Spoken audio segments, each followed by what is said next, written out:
अस्सलाम वालेकुम। Welcome to 360 stories YouTube channel. जिन्होंने हमारा चैनल सब्सक्राइब नहीं किया वो प्लीज कर लीजिए ताकि हमारी आने वाली न्यू वीडियोस का नोटिफिकेशन आपको बार बार मिल सके। Thank you.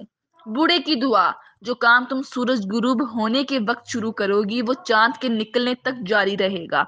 मिसिस खान एक मोटी औरत थी जो अकेली एक अलग थलग मकान में रहती थी। इसका अपने बारे में ये ख्याल था कि वो एक अच्छी औरत है। वो अक्सर अपनी सहेलियों को बताती कि मैं बहुत मेहरबान हूँ, लेकिन खुद कहने से कभी कोई मेहरबान नहीं हो जाता।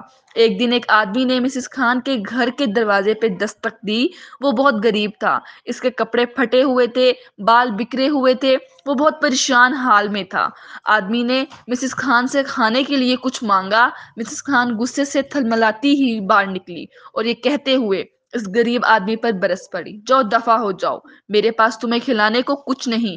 अगर इतने ही भूखे हो तो खुद मेहनत करो और खाओ। ये कहकर इसने जोर से दरवाजा बंद कर दिया और वो गरीब आदमी बंद दरवाजे को हसरत से देखता रह गया। दरवाजा बंद करने के बाद मिसिस खान ने अंदर जाकर अपने लिए चाय का एक गर्म कप तैयार किया और मजे ले लेकर पीती रही। गरीब आदमी सड़क के किनारे चलता हुआ एक दूसरे मकान पर पहुंचा जहां मिसिस बशीर रहती थी। जो ही मिसिस बशीर की नजर इस गरीब आदमी पर पड़ी, वो इसकी हालत देखकर परेशान हो गई।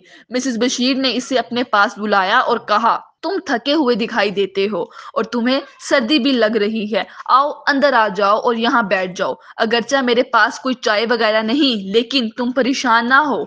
मेरे पास एक रोटी और 3 खूबसूरत सेब हैं। एक सेब मैं खा लेती हूँ और 2 तुम खा लो। वो आदमी इस औरत के घर अंदर आ गया और बैठ गया। थोड़ी देर तक इन दोनों ने बातें की। फिर मिसिस बशीर और इस आदमी ने मिलकर रोटी और सेब खाए। तब वो आदमी खड़ा हो गया और मिसिस बशीर का शुक्रिया अदा करते हुए कहने लगा, आपने मुझ पर बड़ा एहसान किया है, लिहाजा सूरज गुरूब होते वक्त आप जो काम शुरू करेंगी वो चांद के निकलने तक जारी रहेगा। फिर इस आदमी ने दोबारा खातून का शुक्रिया अदा किया और अल्लाह हाफिज कहता हुआ वहां से चला गया। मिसिस बशीर सोचने लगी कि इस आदमी ने क्या अजीबोगरीब बात कही है कि जो काम तुम सूरज गुरूब होने के वक्त शुरू करोगी वो चांद के निकलने तक जारी रहेगा। वो सोच में पड़ गई कि इस बात से इसकी क्या मुराद है। फिर मिसिस बशीर को मेज पर एक सेब रखा हुआ दिखाई दिया। वो खुद से कहने लगी, बेचारे ने सिर्फ एक सेब खाया है, जबकि मेरी ख्वाहिश थी कि वो दोनों खाए। क्यों ना मैं इस बचे हुए सेब को टोकरी में रख दूं। इसने वो सेब उठाया और बड़ी टोकरी में डाल दिया। फिर इसने मुड़कर देखा तो एक खूबसूरत सा सेब मेज पर रखा हुआ दिखाई दिया। ये तो बड़ी अजीब व गरीब बात थी। मैंने टोकरी में सेब डाल दिया, मगर ये फिर कहाँ से आ गया। इसने वो सेब उठाकर फिर टोकरी में डाल दिया और मुतमईन हो गई, मगर इसकी हैरत की इंतहा ना रही जब इसे मेज पर एक और सेब नजर आया। जब वो सेब टोकरी में डालती तो इसे मेज पर एक और मिल जाता। अब मिसिस बशीर समझ गई कि इस आदमी की बात का क्या मतलब था। वो टोकरी में सेब डालती रही यहाँ तक कि चांद निकल आया और फिर मेज पर कुछ सेब नजर न आया। अब इसकी टोकरी सेबों से भर चुकी थी। दूसरे दिन इसने वो सेबों से भरी टोकरी बाजार में जाकर बेच दी। इस तरह इसके पास बहुत सी रकम आ गई।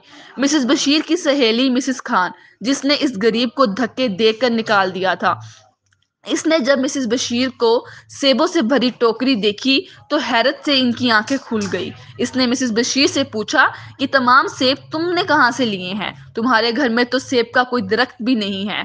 मिसिस बशीर ने इसे पूरा वाकया सुनाया कि किस तरह इसने इस गरीब आदमी को खाने के लिए रोटी और सेब दिए थे और किस तरह इसने शुक्रिया अदा किया। मिसिस खान ने मिसिस बशीर से तो कुछ ना कहा, लेकिन अपने दिल में फैसला कर लिया कि अब की बार वो बूढ़ा आएगा तो इसको खूब खिलाऊंगी, खूब पिलाऊंगी। अगले दिन वो बूढ़ा दोबारा आया। मिसिस खान इसको देखकर खुशी से फूली न समाई। इसने बूढ़े आदमी से दरख्वास्त की, मेहरबानी करके मेरे घर के अंदर आए, मैं आपकी खातिर मदारत करूंगी। बूढ़ा आदमी घर के अंदर गया। मिसिस खान ने इसे पीने के लिए चाय और खाने के लिए बहुत से केक दिए। बूढ़े आदमी ने बहुत से केक खाए और बहुत सी चाय पी। تب وہ کھڑا ہو گیا اور مسز خان کا شکریہ ادا کیا۔ مسز خان غور سے وہ باتیں سننے کے انتظار میں تھی جن کے بعد اسے اپنی من پسند چیز ڈھیروں مل سکتی تھی۔ پھر بوڑھا آدمی بولا، سورج ڈوبنے کے وقت جو کام تم شروع کرو گی وہ چاند نکلنے تک کرتی رہو گی۔ یہ کہنے کے بعد بوڑھے نے اللہ حافظ کہا اور چلا گیا، چونکہ مسز خان کے ذہن میں تھا کہ سورج غروب ہونے کا وقت اسے کیا کرنا ہے۔ اسی لیے اس نے ایک شلنگ کا سکہ میز پر رکھا اور کہا، جب سورج غروب ہونا شروع ہوگا تو میں شلنگ اٹھا کر بیگ میں رکھوں گی اور پھر چاند کے نکلنے تک سکے اٹھاتی اور بیگ میں ڈالتی رہوں گی، جبکہ آج رات چاند دیر سے نکلے گا۔ اس طرح صبح سے پہلے میں بہت زیادہ دولت مند ہو جاؤں گی۔ آخر سورج غروب ہونے لگا اور وہ وقت آ پہنچا جس کا مسز خان کو بے چینی سے انتظار تھا۔